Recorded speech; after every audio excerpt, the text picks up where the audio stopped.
As we approach the holiday season, good cheer is hard to find. Europe is in a funk, hungover with government spending and high unemployment, and obsessed with the future of its shaky currency.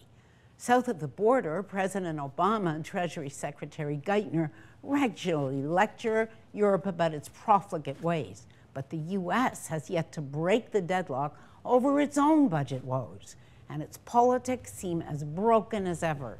Bad news from the world's indispensable nation. News from the Middle East is hardly more encouraging.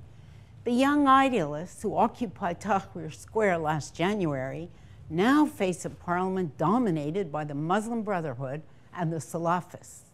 Trapped between the militants and the military, their hope for a liberal, open Egypt is fading fast. Elsewhere, Israel's leaders obsess about an Iranian bomb. In China, reform and growth are slowing while pollution is accelerating. And in India, the government has lost the credibility to drive forward with political and economic reform. It is not a pretty picture. But the world looks quite different if you're an African. Africa's economies are growing faster than any other region of the world. True, the starting base was low, but 10 African economies have been growing consistently at more than 6% for more than 6 years. That's good news, and there is more.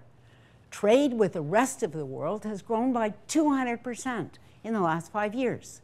A generation ago, trade with the BRICS was a scant 1% of African trade. Today, Brazil, Russia, India, and China account for 20% of trade.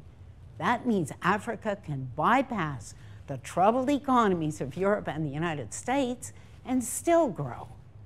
And this boom isn't only being driven by commodity exports. The normally cautious World Bank is optimistic that Africa is on the brink of an economic takeoff. Africa today reminds bank officials of the Asian tigers before they roared. Much remains to be done. Lawless Somalia threatens peace in the Horn of Africa, and Sudan might yet again spill into another vicious war. The regimes in the Congo and Zimbabwe disgrace the continent. Huge investments in infrastructure, education, and public health still have to be made.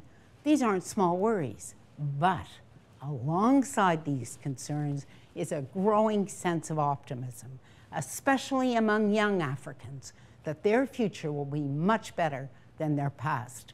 That is a reason to cheer, especially in a part of the world that has suffered not one, but 4 lost decades. For The Agenda with Steve Paikin, I'm Janice Stein.